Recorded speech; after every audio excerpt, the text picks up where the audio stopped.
What's up, everyone? TJ Hernandez here with RosterCoach.com, and this is the Week 9 GPP Value Report, where each week I go through the featured contests for both FanDuel and DraftKings and highlight some of the notable payout structures or changes in payout structure for all of the featured games on the main slate. And starting here looking at FanDuel and games up to the $10 level, the one that stands out that everyone's always looking at is the Sunday Million. Now, the change in the Sunday Million this week is actually in the first place prize. The prize pool stayed the same at $1.5 million, but now $300,000 going to first place, whereas last week that number was at $400,000. So a little bit less than 25% of the field being paid, and 20% of the money is going to first place. Other than that, at these smaller stakes, if you're looking for a game with a decent first place prize, the NFL Rush at the $5 level has $40,000 going to first, and the NFL Snap at the $4.44 level, that was $4 last week, that has a $20,000 prize pool. Now, of those two games, the Snap is paying out a higher percentage of the field, but both of those contests, you're looking at nearly 50,000 entries, 47,000 for the Rush, $33,000 for the Snap. So, of course, with those bigger prize pools, you are going to face larger fields. We have a couple games that are paying out over 25% of the field at these smaller stakes. The Huddle, which we highlight every week, still 10% rake on that game. Just 24,000 entries and no experienced players in that game. So if you are still someone that qualifies, that's definitely a game to hit up. We have the Snap at the $2 level. That game's paying out 25% of the field. And the Pancake Block at the 25-cent level, over 25% of the field in that game. But that game does have the biggest rake as well, 16.5% compared to the standard 16% that we see up to the $5 level. Looking at the games priced above the $10 level, there are three games offering $100,000 to first. We have the Bomb at the $33 buy-in level, the Blitz at the $166 buy-in level, and the Monster at the $333 buy-in level. Of those contests, the flattest payout structure is the Bomb. 20% of the field is being paid, with 22% of the money going to first place. Those other two contests, we see a quarter of the money going to first and less than 20% of the field being paid.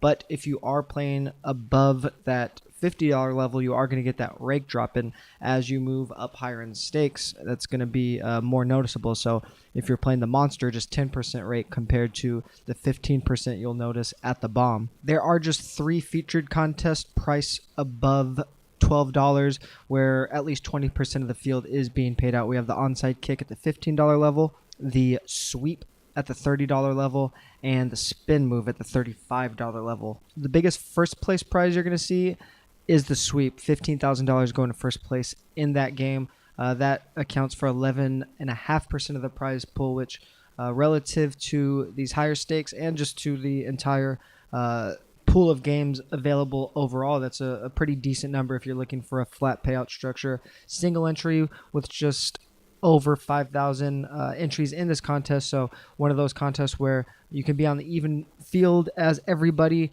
not face a huge field. And even if you don't have a huge bankroll, that single entry really helps mitigate the advantage that some people might have with a larger bankroll. And those games that I'm always looking to avoid are those that don't have a lot of upside and you just don't have a really good chance of cashing. So if we look at something like the Hot Route, it's just paying out about 18% of the field, only $5,000 to first place. So I think there's just better spots to put your money. Maybe play something like the 3-Max at the $15 level instead of just putting your $50 in that single entry tournament. But those are the games that stand out to me on FanDuel this week.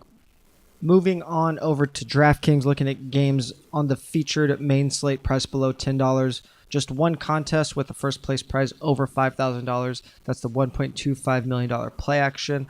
Almost all of these bigger contests saw a drop in prize pool this week. I think it was at $1.3 million last week, the play action. So down $500,000, but $100,000 going to first place. So 8% of the total prize pool going to first place.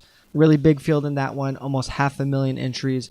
And then, like I mentioned, you're just not going to get a ton of upside on your money with any of these other games. $5,000 first place prize. On the flea flicker, $4,000 first place prize on the first down. That's at the $5 and the $1 level respectively. Only games paying out significantly over 25%. We have the single back at the $1 level, paying out 26% of the field. Already mentioned the play action, and then we have the pylon at the $3 level. That game's paying out almost 28% of the field, so that contest is paying out the largest chunk of the field of any game on DraftKings main slate. It is a single entry contest with about 12,000 entries.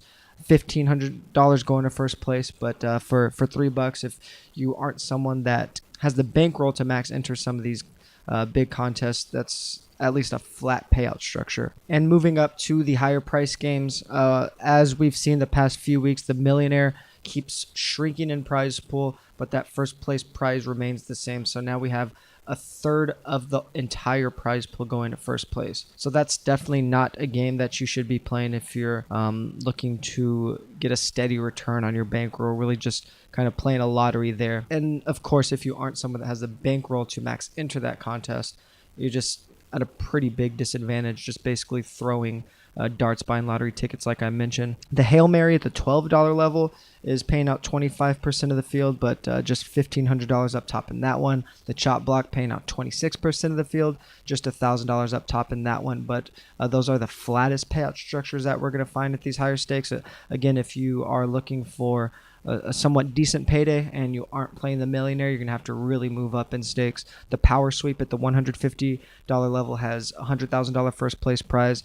The Wildcat at the $333 level, $150,000 first place prize. Both of those games paying out a pretty low percentage of the field, 22.5% in the Power Sweep, just under 21% in the Wildcat. That's the lowest portion of the field you're going to see paid out in any contest on DraftKings this week. But as always, like I've been pointing out the past few weeks, once you surpass that $20 level, you start seeing the rake drop pretty significantly. And then once you get up to the $100 level, you're paying 10% or less in rake. So if you are a higher stakes player, I really like these limited entry high stakes games. The Juke is a 3-max game. The Stiff Arm at the $555 level is a single entry contest. That contest is down to 150 opponents. It was at 200 last week. So only have to beat out 150 people to bring home 10 grand, and then you 1.8x your min cash, which is pretty decent for these higher stakes. Most of them are at about 1.5. So again, if you are someone that's really doing this at least full-time or part-time, that really comes into play. The min cash across contests can really add up if you're playing high volume. So that's what I'm looking at this week. As always, if you have any questions, hit me up on here or on Twitter. Again, TJ Hernandez with RosterCoach.com. Thank you for watching.